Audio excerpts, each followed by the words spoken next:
Hi, it's Steve, and I am here with Steve Stern. Welcome. Thank I'm you so very much. happy you joined us. You are more than welcome. Let's start off this way. I am calling you a freedom fighter, and I'd like to know, can you relate to those terms? Do you consider yourself a freedom fighter?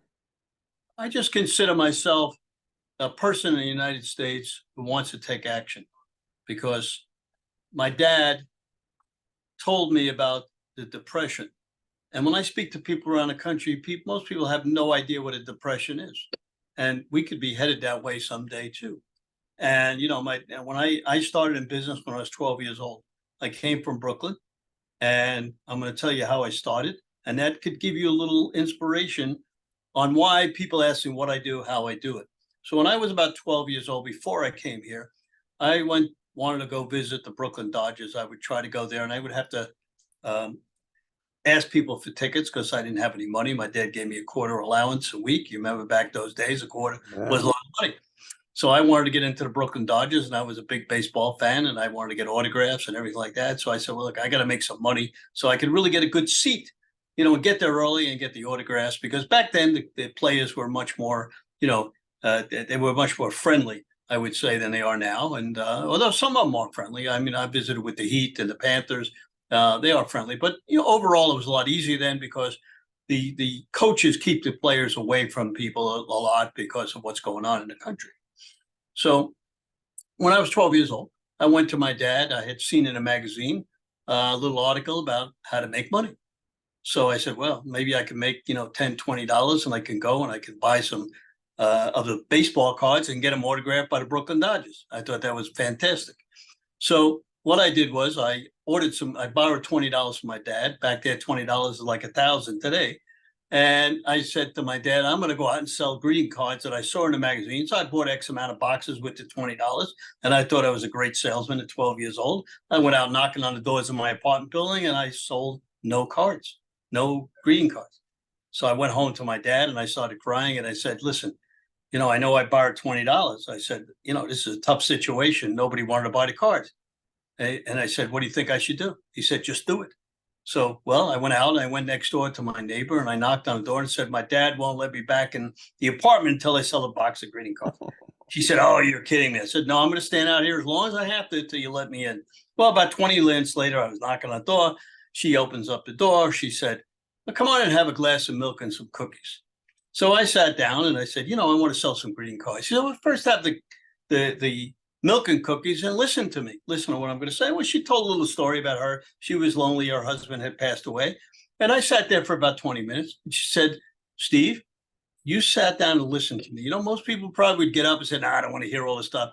I'm going to buy a couple of boxes of greeting cards from you. So she bought the 2 boxes of greeting cards, and I thought that was fantastic. I'm going to go out now and start doing the same thing everywhere else. Well, I sold no greeting cards. So about an hour later, I came home and I told my dad, hey, I sold 2 boxes of greeting cards, but I can't sell anymore. Well, so I got news for you, Steve. I got 25 phone calls for you that people called me and said, the lady next door said, you're such a great guy and you got such great greeting cards. They wanted to buy from you. So I never forgot this lady. When I moved to New York, I bought her some flowers, and she thought that was the nicest thing in the world. And I would call her for her birthday every year until she passed away. And I always learned, I guess I was a born salesman, because from there it took over a lot of things. So I went in business with my dad. When I came down, I went from junior high school down to Miami, where we lived, and I met a lot of the Spanish people that came from Cuba. So they got away from Cuba because it was communism, and they taught me a little Spanish. I taught them a little English. But the one thing that I learned from that is always be honest. He said, you may not make sales or you may not do this, but if you're honest, you always can do it. So anyway, I grew up and I was involved in tennis, and I was the secretary of the tennis association. And I would get up at 4:30 in the morning. And another great thing happened to me. When I was 18 years old, I was in Dallas at a men's show. And I was standing out there, and a gentleman my age now, 80 years old, 82 years old, saw me looking at these shirts. And he said, son, he says, what are you looking at? I said, well, I'm looking at those shirts that you get up there. And you know how God comes down, Moses comes down, hits you in the head, and you're a lucky guy for the rest of your life. Well, the guy came out and he says, I sold J.C. Penney these shirts for the last X amount of years. And, I bought half of Laguna Beach. I said, whoa, wow. He says, you look like a nice young man because you took an interest. We don't get too many people looking at these shirts. And these shirts are called a banded bottom shirt. I don't know if you know what a banded bottom shirt is. It's a shirt that has a little band on the bottom. So he said, if you go to JCPenney, buy the shirts, change the labels, put them out at one of your shows in Miami or wherever you show. He had talked to me a little bit, and I did that. And two guys from JCPenney Pompano came up to me and said, this is just what we're looking for. Why don't you go to the Miami buying office, get a vendor number, and start to buy? Well, look, here I am, a young kid. What do I do? So I went to New York and I talked to people and see how I could get stuff made overseas. And we started small, and it turned into a 14 million a year business for 44 years. I designed a lot of men's shirts, and I just proceeded to do that. So and about 20 years ago, during my business career, I knew I was going to have to slow down. I went to join the Broward Republican Executive Committee. So I called the phone. 3 months, nobody called me back. I would call 2-3 times a week. And I said, well, this is crazy. So about a week after that, somebody actually called me back. And I said, I'd like to join the executive committee in Broward and be, into what's going on here. Okay, we'll send you an application. 3 months later, I got an application. So now that's 6 months that we wasted. Then another 3 weeks till I got in. Now I get in 6 weeks. 3 weeks later, I sit down, go in the back of the room naturally and waiting for somebody to come up and introduce himself and say, hey, this is the Broward Republican Executive Committee. We're doing this. Nobody spoke to me for 3 meetings. So on the third meeting, I went to the chairman and I said, I'd like to take over the membership committee because I don't like the way it's handled. When somebody joins, they should be welcome. They should get a manual. They should know what they're doing, right? So anyway, I said, and on top of that, I'd like to take over the phone system that you guys got. Oh, that's great because nobody really answers the phone. So what do you mean nobody? Well, we have a guy volunteer. Sometimes he answers. So I go there, there's 168 calls to be answered. Nobody answered 160. So I started calling the people, said, look, I'm very sorry. The guy who was doing it was sick and he couldn't do it. Oh, well, we would like to join. I said, well, okay, I'm going to get you an application right away because I'm the membership chair. And we got 300-400 people involved. So I said to myself, wait a minute, is this happening all over the United States? And as I got more and more involved, I find out that it was happening more in the United States, that people weren't letting people in. A lot of the establishment people were in there, there was a lot going on, but I had to learn what was going on. So as I was learning, about 3.5 years ago, I'm watching TV and I'm looking at Steve Bannon's show, and a guy named Dan Schultz comes on, and he wrote the book on why people should join the Republican Party and help President Trump make America great again. And he had the website www.precinctstrategy.com, which is what we do. So I called him up and I said, I'm in Broward County. I understand you're looking for success stories, and this is what I did, and this is how it happened. And he said, oh, that's a great success story. He says, I'm going to call Steve Bannon, and I'm a very good friend of his, and I'm going to get you on the show. Well, I got on the show, and just to let everybody know, it's the first time being on the show. I woke up at 4:00 in the morning, and I said to myself, well, hey, what am I going to say? Because you get on a show with 1 million people or whatever listening, listen, who knows, you got to be careful. So I did a good job because I did my homework. I went from 4 to 7, writing questions, writing answers, see what it is. And, I was very proficient in what I did. And Bannon texted Dan Schultz and said, hey, this guy did a great job. We got to get him on again. So as it turned out, over the last 3 years, I've been on about 50 times, but I've been on a lot of shows. And what I learned was when I got on a show, people would call me because I would put up my name and number, which I'll do on your show, and let everybody know if they want to call me. It's 954-318-6902, sstern1054@AOL.com, or go to theflagshirt.com. All 3 places will get you to me. And why is that important? Well, the first time I got on one of the shows and did that, the guy was laughing in the background. He says, boy, you're old school. He says, I don't know why everybody else doesn't do that. And if you watch all these shows, nobody does that. So, we're in our age group where people, you say, okay, call me, and you say the number, and people don't remember the number. So they go back and they say, well, how are we going to see it? So again, I put it up, and people tell me, of course, to say it a little bit slower because I would say fast, because they'll give you 5 minutes on the show. Bannon will give you 3, 4, 5, 6, 7 minutes. So you got to say a lot of information in those shows. So what I did was I started calling other shows. And I said, look, I have a message. I want to get out. Well, we don't have time for you. Well, I would call them again the following week. And they said, we don't have time for you. I said, but I'm on Bannon and Fredericks this one. Oh, yeah, really? I didn't know that. Send me a clip. Well, they would look at the clip and they say, boy, this is pretty interesting. Let me get you on. So we've gotten on probably 50, 60 different podcasts, radio shows, and it's getting bigger and bigger all the time. And what we do, as you know, we try to get people involved. And, we can give you a little bit of involvement. And then some of the things that we're doing, and which we'll discuss, one of the things the biggest thing that I've ever done, and I really didn't want to do it, but my son decided that I was the guy who was going to do it. We're starting for Flag Day. We're going to have an event. And if you go to www.getpatronized.com, you can sign in, and we have 60 of the top speakers in the country. Now, you know what it is to call these guys? I just got off the phone with Peter Navarro, many, many guys, and who we're going to have on. And for my birthday, I'm 82, for my 82nd birthday last Saturday, as I was blowing out the candles in Palm Beach with one of my good friends who I know for 50 years, another New Yorker. I get a text from Mike Lindell. I get a text from Steve Bannon at the same time, which is unbelievable, wishing me a happy birthday. And Mike Lindell says, we're putting you on our network. So we didn't really have a network. We were going to do it, like on Zoom or something like that. So now we're on the Mike Lindell network from 10 in the morning till 6 at night with the top speakers such as Lindell, Bannon, Tom Homan. We just did a video of him, and he's going to Israel, but he was terrific. John Solomon, Clay Clark, Wayne Root, and we have 4 or 5 generals. We got General Flynn, we got General Valerie, General Boldock, General Arbuckle. We also have some sponsors. Now, this is all being done free. Nobody's charging anything for anything. Our sponsors, when we call them sponsors, we use them because we'd like them to send it out to as many people as they can.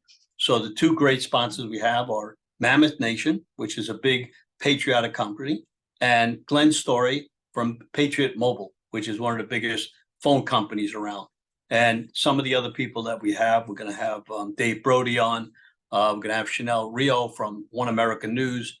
Let's see, Naomi Wolf, you may know, Alan Keyes from Brighteon TV, will be hosted by Michelle Swinick, who also hosts with me a Zoom meeting, which we have every 3 weeks, which again, on precinct strategy. So what I try to do is I bring everybody around the country together to let other people know what's going on in each state. So you're in New Jersey, am I correct?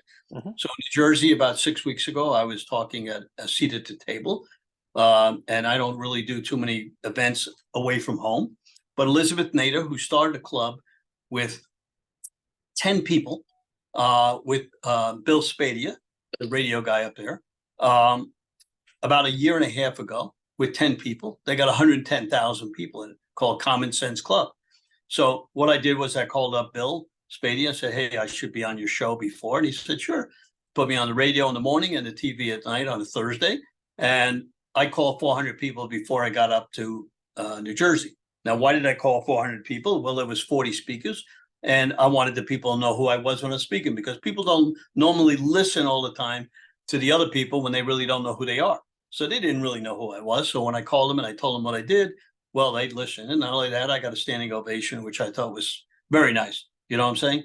And I talked to a lot of people prior and after, answering their questions. So when we go on all these shows, we answer questions because people don't know how to get involved sometimes. It's just, you just don't go out and do it. So I said, the first thing is, before you call me, look up your local Republican club or local executive or county committee in your county.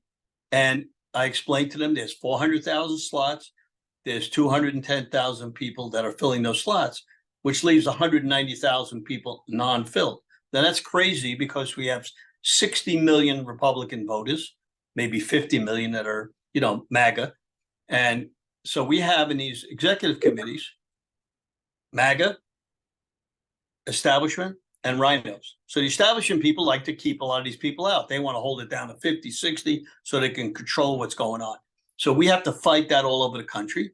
And we got a guy in Texas named Robert West, who I love because he wrote a book called The 5-Star Plan. And what he did was, and how you want to know these people, he drove 8 hours to speak to 16 people to get them involved. Now, how many people, do that? This is the kind of people that we're looking for. So if we can bring them out, it's terrific. And what he did was get 1,000 people involved in Texas. So Robert is in Texas, and unfortunate girl 2 years ago said, just recently said, when I met him about 3 months ago, oh, I should have called you 2 years ago and let you know. Well, we got him all over TV, and we got his name out, and he got sold hundreds of books, and people are he's got his own website. He's also got his own podcast. So he's bringing the people together. Then we got a girl in West Virginia. Now I got upset in West Virginia because we got Joe Manchin, who's a Democrat and really in a Republican area. And we want to get a Republican as a senator, because if we don't control the Senate, we're not going anywhere. So Teresa Howell, I was introduced to her by one of the candidates running, and we had nobody in West Virginia. Now we got 100 people in West Virginia. They're all MAGA people. So that's some of the things you got to do. Then we got a guy in South Carolina, found him, a guy named Joe Centino. And what he did was every day, including Sunday, holidays, he sends out a bulletin, myscgop.com. So everybody knows what's going on. And this is some of the things we're trying to do. So Michelle Swinick and myself will hold the Zoom meeting for precinct strategy. We developed something called SaveMyFreedom.us. That's SaveMyFreedom.us. And that is something that's going to bring people together. It's going to save our country. It's going to be business together. It's going to be organizing. It's going to be mobilizing. It's going to be networking, just what you're trying to do. You want to get people together, bring them together. They're going to have live interviews so people can see people like you and other people who are working for our country, that something's really happening. We need to motivate the people that are out there. And how are we going to do? Can I ask you a question? What is the biggest obstacle to people getting involved? Are they afraid? Are they ill-informed? Do they lack confidence? What are the things that are holding people back? I would think, first of all, there's a lot of different things going on. One, people are basically lazy. That's the first thing. In other words, they want you to do, they want me to do, they don't want to do it. So they're not willing to give even an hour a week. You know what I mean? They watch TV, they throw the books against the TV, when their president doesn't get elected or when something doesn't happen. Two, patriotism has gone down from 63% to 36%. What does that tell you? The people don't love the country. Now, when I got involved in Senate, I'm going to give you a couple more instances of what's happening. But when I got involved in these shirts called the flagshirt.com, I bought a company in Cincinnati prior to 9/11. And I saw there was a lot of patriotism out there, but it was only in a certain amount of people. I knew that the Democrats weren't patriotic because they want to give our country away. Look what Obama did. He didn't even like our country. His wife was worse. You know what I'm saying? They hated our country. It's amazing. And I would think that, unfortunately, our current administration, the same thing. You know what I'm saying? They're letting people in from the border. They're giving them in Jersey, New York, hotel rooms. Well, we have people in the street that deserve something, and go to California, there's 180,000 people on the street, 180,000. It's unbelievable. San Francisco, nobody wants to go to San Francisco anymore because it's a deathbed of, people are getting knifed, they're getting everything, and nobody cares. So the country has gone down, and people are afraid. In California, a girl out there, Tina Celine and I are working together. We got 10,000 people in California working on trying to clean up California. And what happened to them? They had so many different organizations. We're trying to bring all the organizations together under one roof. Not necessarily that they got to each be under that particular roof, but 1-2 people that control and let them know what's happening. So when something happens, you got 10, 50, 20,000 people know boom in 1 minute. And that's the whole idea. You got to let them know, because everybody's doing something different. You know what I'm saying? Another thing that happens is that people are afraid to let their kids get involved also. We need the young people. So what did I do? I went out to Turning Point out in Arizona, and I got together with Charlie Kirk and Tyler Boyer, and they promised us 5,000 new committee men and committee women. So there are people out there, but there's also people have to get, they have to teach them what's going on. Now, again, why aren't people volunteering? Because the school system today are teaching these kids woke. You see what's going on every day. You got these crazy things. These books are ridiculous. And in a way, the pandemic helped because, the parents, all of a sudden, they were watching the computers, what the kids were learning. You're learning that? And nobody knew. You didn't know. I didn't know what the kids were learning when in school. Hey, did you get an A in geography? Did you get an A in this and this? But you didn't look at the books to read what they were actually getting taught. So now all these moms are finally getting up. So there are people getting up, and I have to congratulate all the people at work, 12 hours a day or do what you do. Listen, you give up a lot of business. I give up a lot of business to do what we're doing, to get people involved, because this country is going down the tubes really Are fast. you afraid? You mentioned the impression that your dad made on you about the depression, and my grandmother used to call those the days of hunger. Is that your worst case scenario? Is that where you think we're going to end up if we No, I don't think fix things? I think it's worse than that. When I went to visit President Trump 2 days before the election, and we're going to tell you something else that we've done that I got involved in. Not that I didn't have enough, and people ask me how we do it. So we go back to our story where my dad said, "Just do it." So I guess it's always been in my head. Yeah. So I went to see the president 2 days before, and how did I get to see him?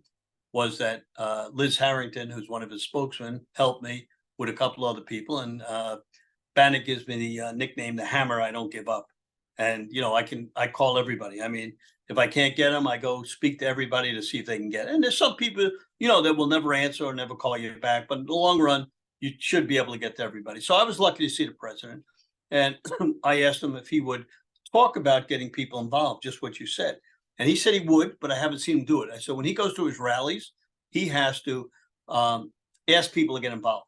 Now, when I do it, we're going to get you do it, we're going to get 100 people involved. When he does, he's going to get 10,000 people involved. So what I did was, and we'll circle back, but I call up their campaign, and I'm not working for the campaign, but I'm helping. So if anybody wants to sign up and volunteer to work for the campaign, just give me a call and we'll get you signed up. So he said to me, what did I think about the election? And getting back to what you say, why people aren't working, a lot of people don't even want to vote anymore because the elections, they say, are stolen, or they're not done correctly. The machines, we don't know what's happening. And even if they're not stolen, nobody knows what's really going on. You know what I mean? So he said to me, what do I think about the election? I said, well, if they don't change what's going on, which they hadn't prior to that, nobody's going to be able to get elected because they're controlling what's going on, whoever it is that's controlling. So about 2 weeks later, I decided to have another Zoom, which now is on election integrity. Well, I didn't know anybody in election integrity really, so I called all my friends, said, should I get a hold of from the precinct strategy? Because in every county and executive committee, somebody knows somebody in election integrity because they're all working on it. That's part of what they do. I mean, part of what the committees do, they attend meetings to get people elected, they sign up voters, and they canvass, and they also poll watch and poll work. So that's tied in to our election integrity. So I have this election integrity thing, and I get about 50 people together, and everybody's saying, I got 8 or 9 speakers, and they're all saying what's wrong. We've had 2 or 3, and everybody said, oh, what's wrong? I said, wait a minute, let's come up with solutions. I said, we all know what's wrong. So 3 weeks ago, we had 800 people on the Zoom meeting. We had Jovan Pulitzer, who did a training session. We had Cleta Mitchell. We had many of the top people. So every 3 weeks, we have top people that are on, that are telling people what they think the solutions are. So what we've come up with is the voter rolls. We found out that in 9 states, can you imagine this? 9 states have never, ever taken one person off the voter rolls. Does that tell you something? There's 10,000 dead people. As you know, the Virginia governor said he was going to take 10,000 dead people off the voter rolls, but how many people moved? So that's our main goal, clean up the voter rolls. And a lot of people say, well, we've cleaned them up in our county, but they put them right back on. But now they're doing it a little differently, which we won't go into. We don't want to give away the secrets, but they were going to clean up the voter rolls in many areas. And one of our girls in Connecticut is doing a terrific job. Jovan Pulitzer has come up with a way to do this, and they're going to get 100,000 people involved in this. So that could be the start of what's going on, because people really feel, with the border being open and with everything that's happening out there, that it's a tough situation. And so we have two different fields. We have one field that says, hey, it's never going to get fixed. We got one field that says, I'm going to sit on my butt and let somebody else do it. Now we have the people that are actually stepping up. And every week we get new people stepping up. Whenever I come on, I always get a call. How do I get involved? Like you said, I'm sick and tired of this. But is it enough? No. We need to get a lot more people involved. And the only way we're going to do this is to have our Zooms, have your meetings, other people have meetings, and start to get people involved. Because and we're going to have a speaker on our next precinct strategy to tell people how to get people involved. What he did in Broward County, he got his people together, knocking on doors, texting people, and we got a lot of new people. But when you get these people, you got to make sure they do something. So that's just some of the stuff we're doing. If you have any questions, I'm glad to answer your questions. I think it's wonderful. I think it's triumphant. Do you consider yourself an optimist? And if so, what keeps you optimistic? Well, if we don't fix the country, we're all doomed. We see what's happening in Venezuela. We see what happens in Cuba. We see what's happening to South American countries. So I'm always been a positive person. I mean, when I go out to sell somebody, I know I'm going to sell them. So it's the same thing. We have to sell the young people on what's happening to the country, and we got to let them see what's actually happening. Tom Homan, we did a lot of fundraisers for him, let people know what's happening on the border, because you talk to Democrats, they have no idea what's happening on the border. They think it's terrific. You ask how many people today, you go out on the street and ask them, well, how many people have come through the border now? And they don't know. 6 million people. Where the heck are all those people going? Now, those 6 million people, they're getting free healthcare. They're getting free schooling, free medical, right? So you add that up, 6 million people times 180,000, add that up. Okay. Now, I'm not getting free anything, right? I paid for it all. You paid for it all these years you've worked, right? But you still got to pay co-pays. You're paying. I mean, we're giving away money to all these countries when we could help our own country. I mean, you drive on the streets, they got potholes. The infrastructure is bad. They raised $2 billion, $2 trillion for infrastructure. You see any bridges or anything being fixed? No. So my goal will be to get a Republican Senate, Republican House, and Republican President. That's the only way we're going to be able to do it. I get that. Let me ask you something. Let's suppose that right now you and I were seated in an auditorium with 300 college kids, and one of them stood up and said, I get what you're saying. I get a sense that we're heading for trouble. But frankly, I'm very afraid. I'm afraid of peer pressure. I'm afraid of being canceled. I'm afraid of being censored. I'm afraid of being singled out as a hater of whatever. What can you tell me that would give me a little bit of courage? Do you have any advice for this guy? Yeah, because I just got a message from a guy in Berkeley. Now, you know what Berkeley is, right? Yeah.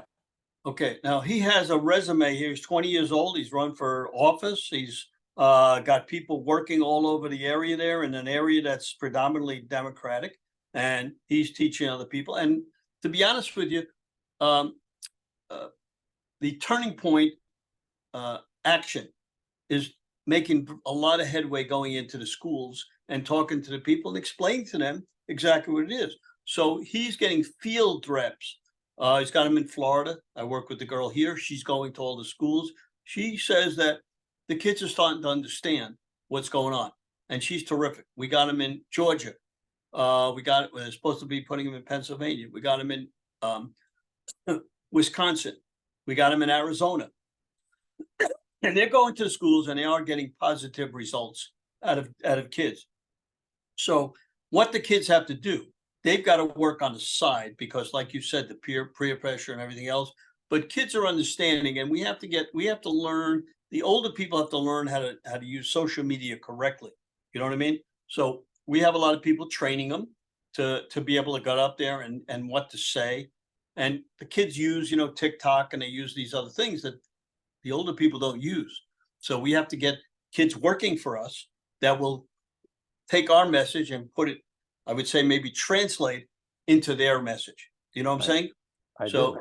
that's just some of the things. But I think the Moms for Freedom and the Moms for Liberty, all these people are starting to get the kids to understand what's happening. So we do have a lot of people working, and we just have to hope and, pray that it works. And just in Michigan, we got 3,400 new people sign up to become, county committee people up there. So we're finding everywhere. South Dakota, I work in every state. I don't know how I do it, but it just gets done. I get it. Let's wrap up this way. What's your legacy? How do you want us to remember you? I'm a very lucky guy. Everything in my life has been very good. Never had problems. And the nice thing about it is I see when I get an order for our shirts, which we get tons, just to give you an example, last year I was on Bannon 4 times in June. We got 7,000 orders. Every one of those people were emailed by me, and I answered everybody. So I get up at sometimes 4 o'clock in the morning and spend 2 hours before I even get ready answering all these emails. And what I found out is I keep getting all these emails. Thank you very much for what you're doing. Thank you for your patriotism. People understand it. There's no better thing than that. And I get a lot of gifts. Here's a gift that somebody sent me, a ring with USA. I don't know if you can see that.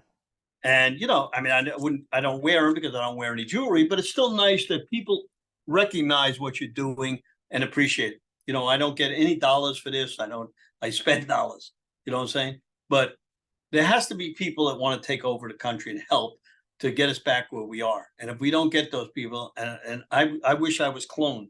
I wish I had 100 people like me. I have 30 or 40 around the United States that I speak to all the time that I know are doing what I'm doing. And that's all I can ask for. So the more people we can get to do what I'm doing, I'm glad to teach them. I got other people to teach them. If you're in any state, I got people in every state that will help you get involved. So what I always leave all my conferences and talks with is action, action, action. We want to see action, action, action. Talk is cheap. I'm an action guy. You are, and therefore I'm even more grateful that you took time out of your action-packed day to share with us your story, to share with us your inspiration, and to share with us the road you're on to encourage the rest of us to join you.